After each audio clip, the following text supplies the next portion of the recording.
Welcome to my channel. You clicked this video because you want to learn English, and not just learn it, but master it with a strong American accent. You want to understand native speakers, express yourself clearly, and feel confident in any conversation. You want to unlock new opportunities, connect with people globally, and maybe even travel the world without fear. Today, we're diving into a fascinating story, The Tiger King, by Kalki, and through it, you're going to gain so much more than just new vocabulary. You'll learn to hear the rhythm of English, to understand nuances, and to truly speak like a native. By the end of this video, you will not only have significantly improved your English comprehension and pronunciation, but you'll also feel incredibly motivated to continue your language journey. Learning English can be tough. I get it. But what if I told you there's a powerful technique that can accelerate your progress dramatically? It's called shadowing. Shadowing is where you listen to native speakers and then immediately repeat what they say. You become their echo. This isn't just about repeating words.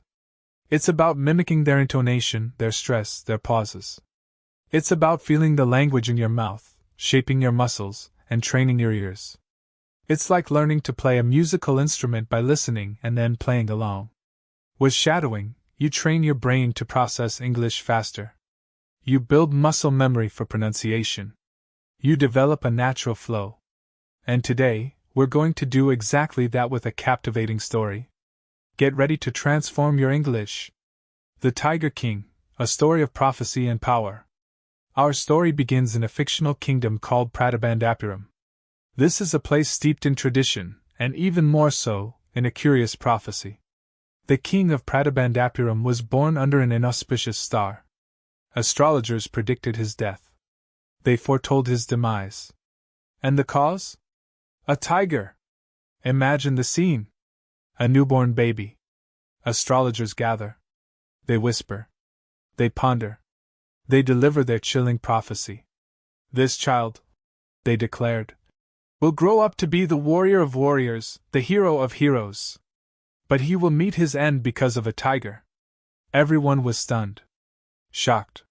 How could this be? A tiger? Then, an astounding miracle happened. The 10-day-old infant, yes, a mere baby, spoke. He spoke in a clear, strong voice. A voice that resonated with wisdom beyond his years. He said, "O wise prophets! All those who are born will one day die. We don't need your predictions to know that. Tell me, what is the manner of my death?" The chief astrologer, a man of immense knowledge and experience, was taken aback.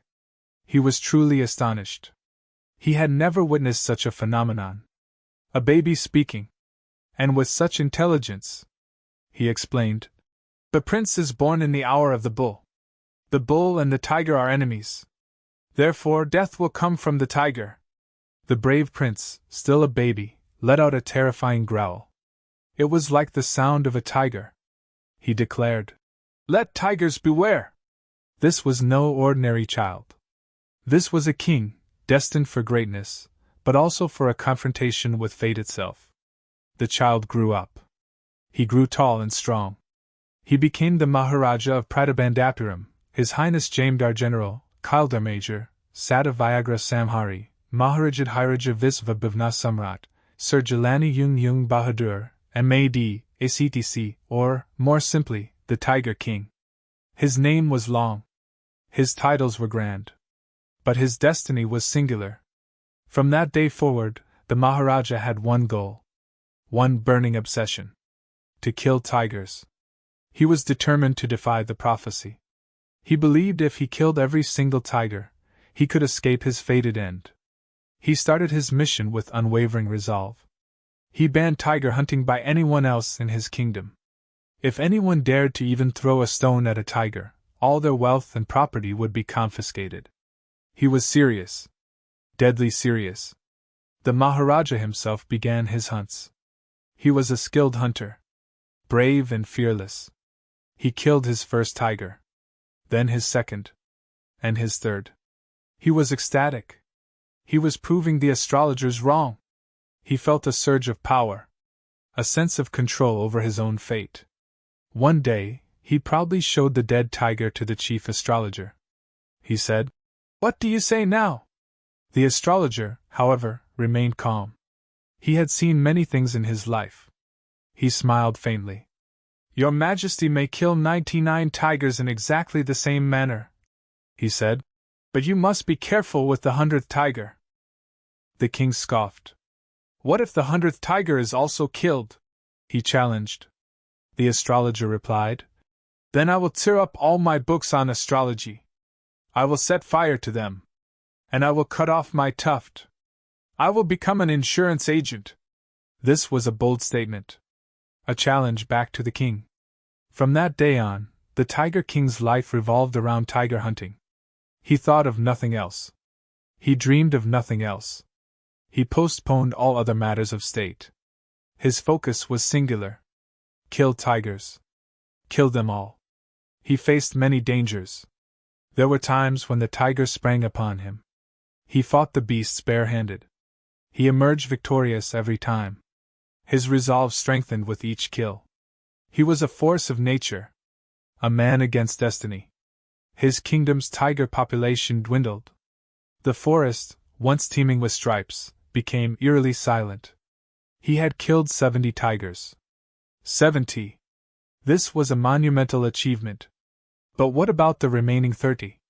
He needed to find them. He needed to complete his mission.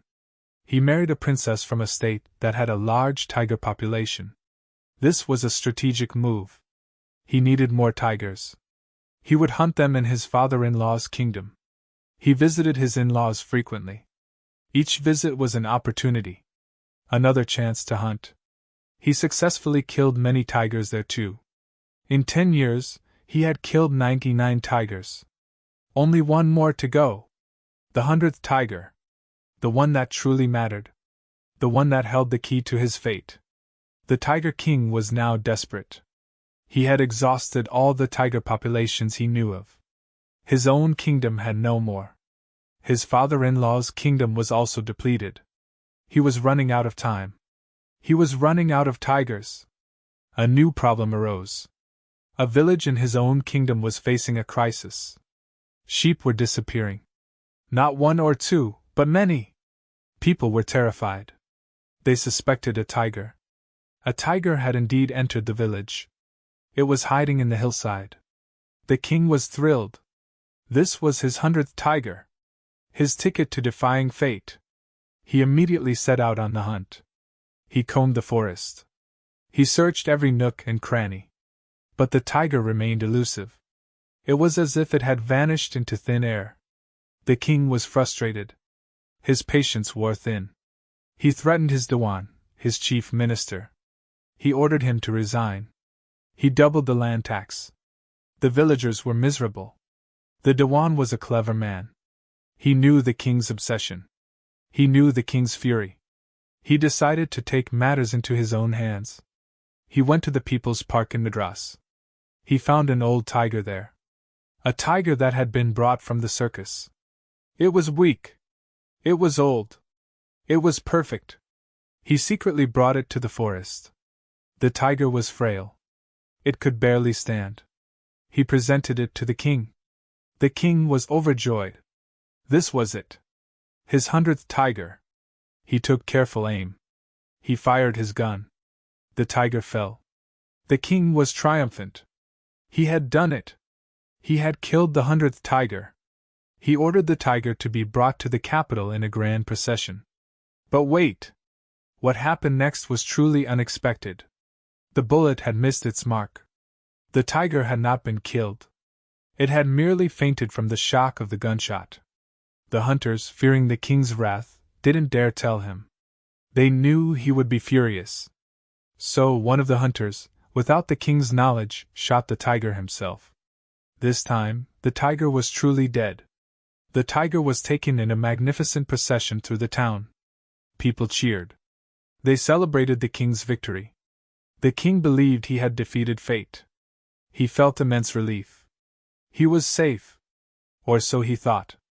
A few days later, the king's son was celebrating his 3rd birthday. The king wanted to give him a special gift. He went to a toy shop. He saw a wooden tiger. It was beautifully carved. But its surface was rough. It had tiny slivers of wood sticking out. The king bought it. He thought it was the perfect present. He was playing with his son. He was carving the toy. One of the slivers of wood pierced his right hand. It was a tiny wound. Nothing serious, he thought.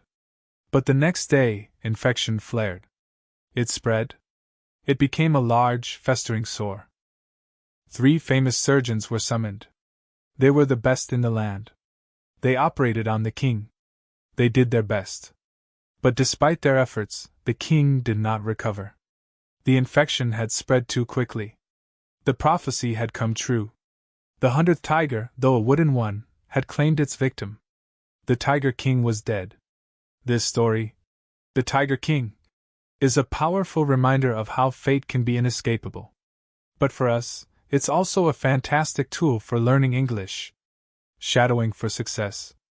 Now, let's talk about how this story can revolutionize your English. We just heard a narrative filled with rich vocabulary, varied sentence structures, and natural rhythm. To truly make this story your own, and to boost your English mastery, we're going to use the shadowing technique. Here's how it works. 1. Listen actively. Go back and listen to sections of this story again. Pay close attention to every word, every pause, every intonation. Don't just hear the words, feel them. 2. Repeat immediately. As you listen, try to repeat what you hear almost instantly. Don't wait for the sentence to finish. Be an echo. This forces your brain to process the sounds and reproduce them quickly. It's like a mental sprint. 3. Mimic everything, don't just focus on the words. Copy the speaker's accent, their rhythm, their tone. If they sound excited, you sound excited. If they sound serious, you sound serious. This is crucial for developing a natural-sounding American accent. 4. Practice short segments. Don't try to shadow the entire story at once. Pick a paragraph. Or even a few sentences. Master those. Then move on. Small victories build big confidence. 5. Record yourself. This is a game changer. Use your phone or a recording app. Shadow a section, then listen back. Compare your voice to the original. Where can you improve? Are you matching the speed? The intonation? This feedback loop is invaluable. 6. Don't fear mistakes. Mistakes are not failures. They are learning opportunities. Every stumble brings you closer to fluency. Embrace them. Learn from them. Keep going. Remember, consistency is key. Just 10 to 15 minutes of dedicated shadowing every day can lead to incredible progress. You'll be amazed at how quickly your pronunciation improves, how naturally words flow from your mouth, and how much more confident you feel when speaking English. What we learned and what you need to do now. We've learned so much today. We heard a captivating story. We explored a powerful English learning technique. We even got a dose of motivation. So, what have we truly gained? New vocabulary. Words like prophecy, inauspicious, elusive, and confiscated are now part of your arsenal. Improved listening comprehension. You followed a complex narrative. You understood the twists and turns. Your ears are getting sharper. A powerful tool, shadowing. You now know a proven method to accelerate your accent and fluency. This is your secret weapon. Motivation. You've seen that learning English through engaging stories is not only effective but also incredibly fun. Now, what do you need to do right now to make real changes in your life? 1. Re-listen to this video. Focus on sections you found challenging. 2. Pick a short segment. Start with just a sentence or two. 3. Shadow that segment. Repeat what you hear instantly. 4. Record yourself. Compare your voice. Adjust. 5. Do this daily. Make it a habit. Consistent practice works wonders. 6. Find other podcasts. Apply shadowing to new content. 7. Believe in yourself. Your English journey is yours. You can do this. Learning English is a marathon, not a sprint. But with the right tools and consistent effort, you will not only reach your destination but enjoy every step of the journey. Keep practicing. Keep shadowing. Your fluent, confident American accent is closer than you think. You've got this. Start today. Don't wait. Your future self will thank you.